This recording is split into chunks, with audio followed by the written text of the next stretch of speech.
Excel accounting practice problem.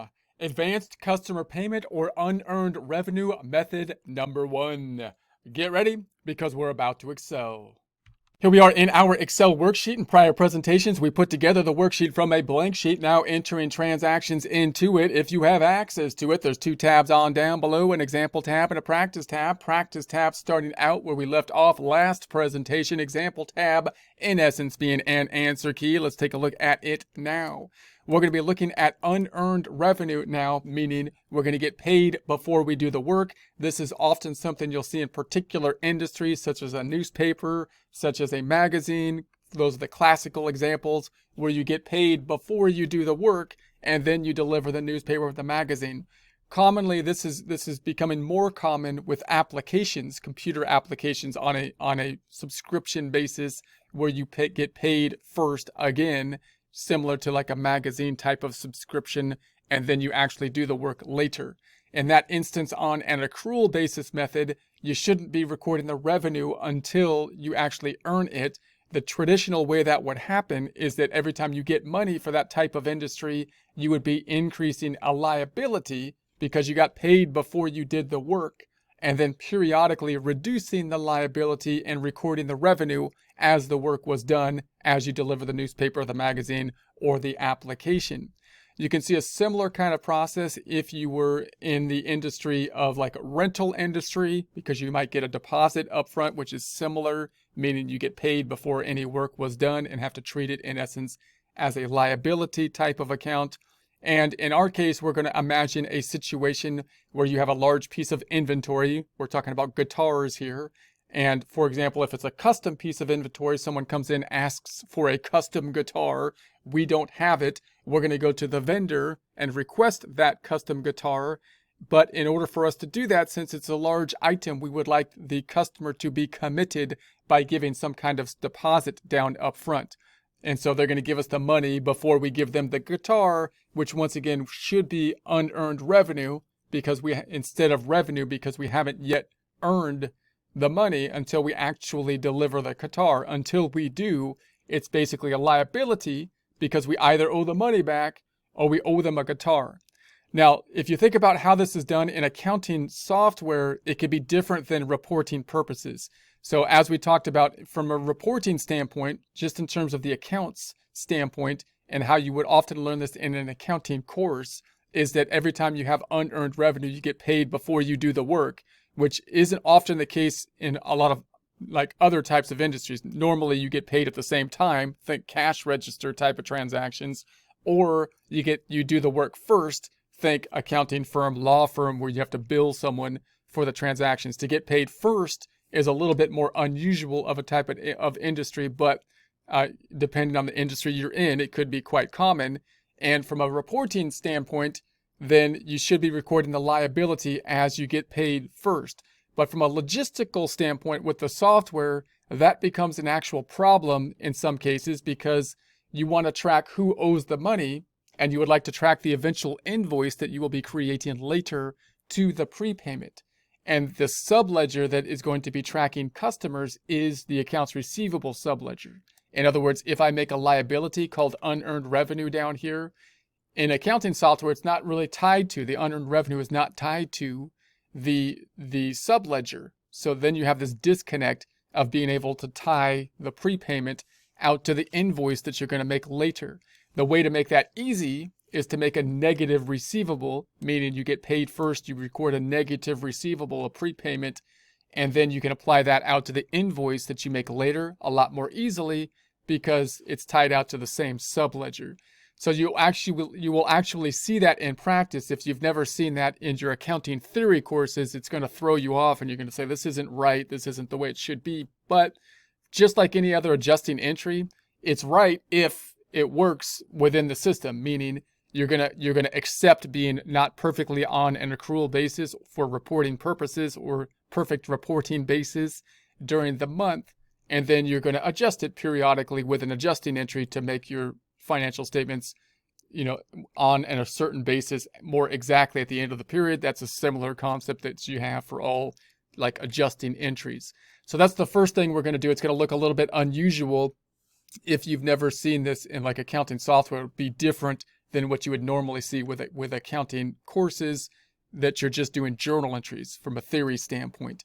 And then later we'll talk about doing it more like you would see it in a theory standpoint and the added complications you might have from that when you think about having to add the software on top of it. Okay, so let's go back to the practice tab and think about how this would work. Let's clean this up first. I'm going to hide some columns from A to E. I'm going to hide from A to E to clean this up. Right click and hide. We're going to copy the ending balances we left off with last time and make those our beginning balances. Copying the ending balances, Control C, making them our beginning balances, pasting them 1, 2, 3, deleting the data in the middle so we can focus just on the activity we're doing this time. So we're imagining we got a guitar, someone's coming into the shop, they're saying, I want this particular guitar. We're saying, great, we'll order it custom just for you, but in order for us to do that, we need a down payment. We need you to commit to the fact that you're going to follow through with this because, frankly, the guitar that you're ordering has that ugly color and we don't really want it. We don't think we could sell it to anybody but you. So we got to make sure that you're actually going to buy. No, I don't know. So we got to make sure you're going to buy this thing, right? So we're going to buy the guitar. So this is going to happen on 2/25. Normally what would happen if that was the case is we're going to get cash. We're going to get the cash, which we're going to put into undeposited funds as has been our custom, and then transfer it to the checking account in the same grouping as we expect to see it in the bank account. And then normally you'd say, well, the other side should go to revenue because I'm going to make a sale, but it hasn't happened yet. So therefore it shouldn't go to revenue. It should go to a liability is the next thing you would think. Well, it should go to a liability because I owe them the money back or I owe them the guitar, therefore liability. But the liability account doesn't tie to the customer. So from a logistical standpoint with regards to software, you will often see a negative receivable, meaning you're going to decrease receivables before you have the increase. You know, you're not tying those two out. And then later, when you create the invoice, you'll be able to tie those out. Again, that should look a little disturbing to you from an accounting standpoint. If you take like theory courses, that's going to look a little weird. But again, from a logistical standpoint, you'll see how that can be tied out in the subledger, which is backing up the accounts receivable quite easily. That's the point. And then you can make an adjusting entry for the unearned revenue periodically if you need to. So let's take a look at what it'll look like. We're going to say that this thing's going to be 300. We're saying for this first one, 300. Let's do the debit and the credit. So I'm going to go here and indent. So we're going to say unearned revenue is going to go up. Unearned revenue is going to go up by 300, and then the other side is going to go to the accounts receivable is going to go down by 300. It's going to have the same impact on the year to date as well as the February numbers because we're talking balance sheet accounts. No impact on the income statement yet due to the fact that we haven't actually made the sale yet until we complete the transaction giving the guitar. So then we're going to say that let's post this to the GL2. So let's say we're going to go undeposited funds is the second account undeposited funds in V8 220. What did we say? I'm not sure if that's the right date. 225 is the right date. So 225, and then on W8 equals left to the wall, picking up that $300. So now we're up to 300 unearned. In the undeposited, there's the 300 tying to the trial balance. We're out of balance by the 300.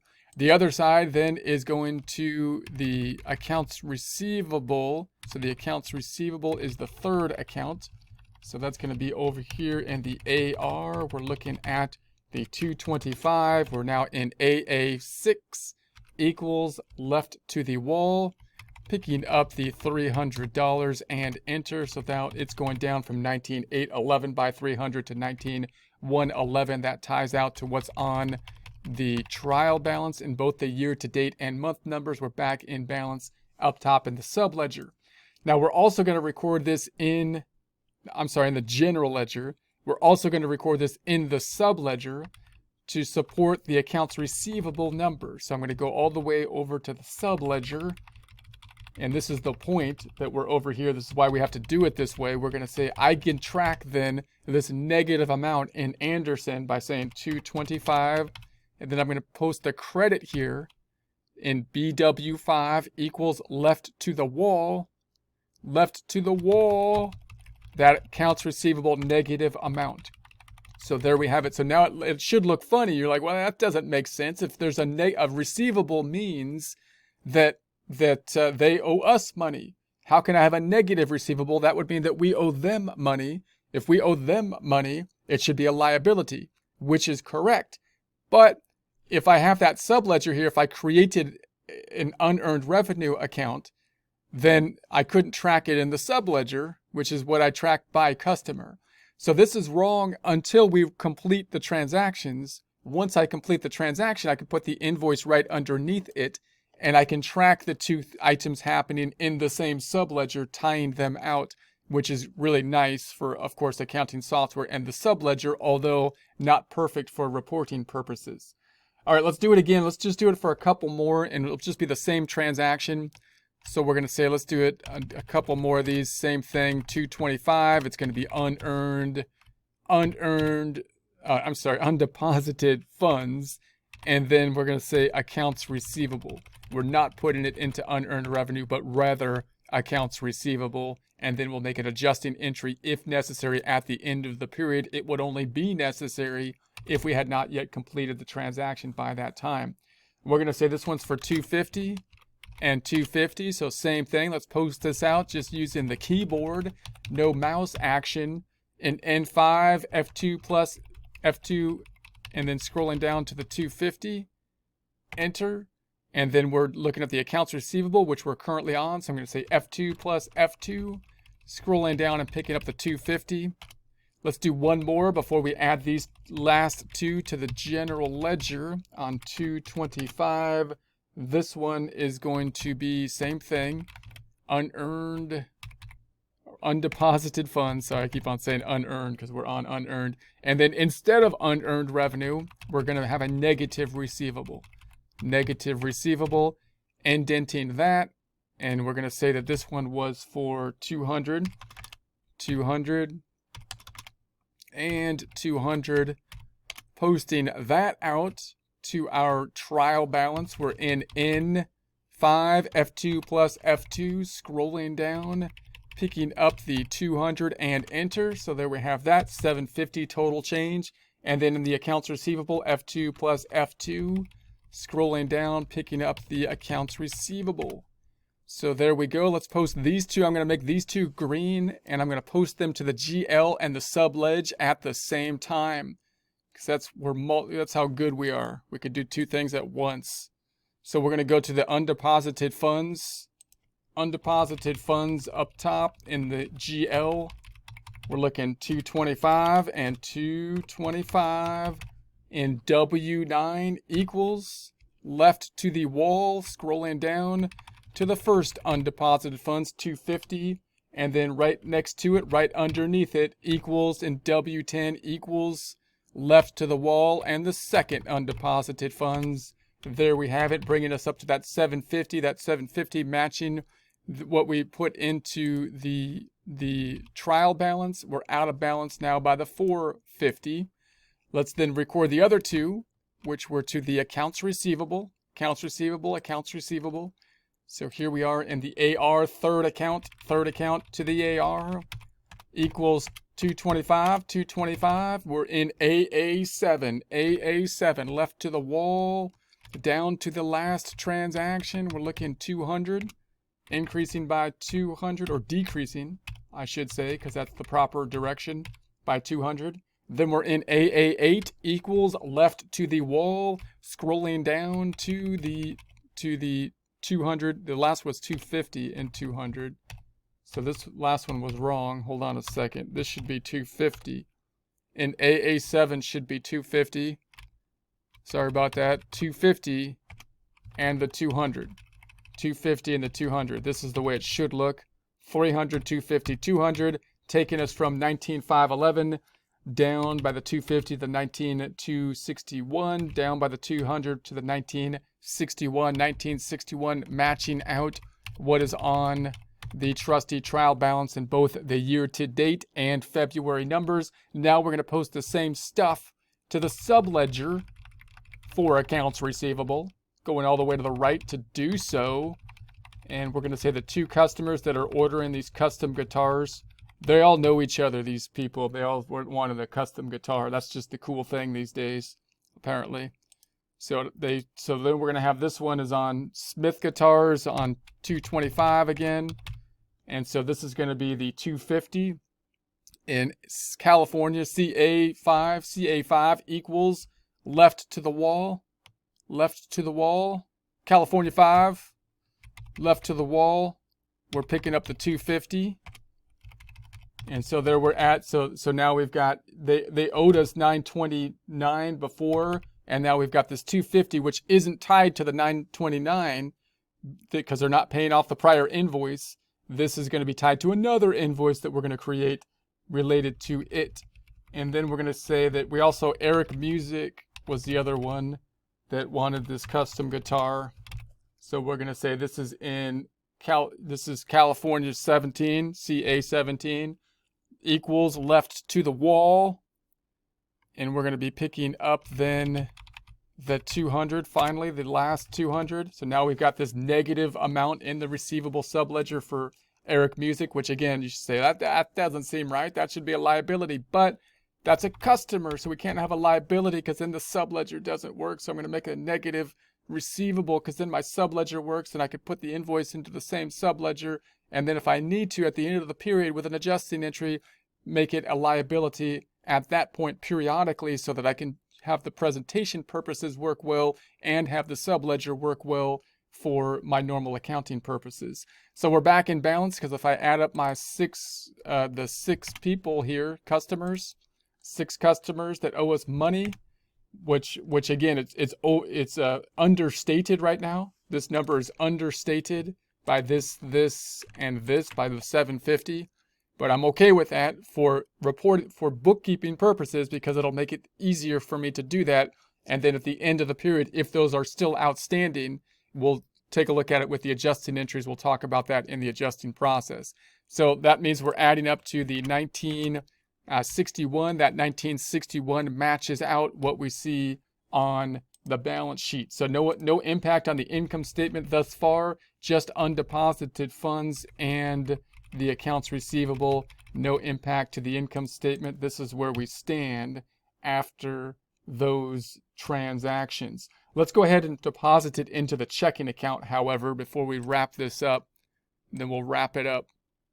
And then, so let's ungreenify these. If you don't see that blue right there, the Excel is Fun Guy blue, it's right there. We're going to pick that up in the standard tab. And then we're just going to deposit this into the checking account, 225.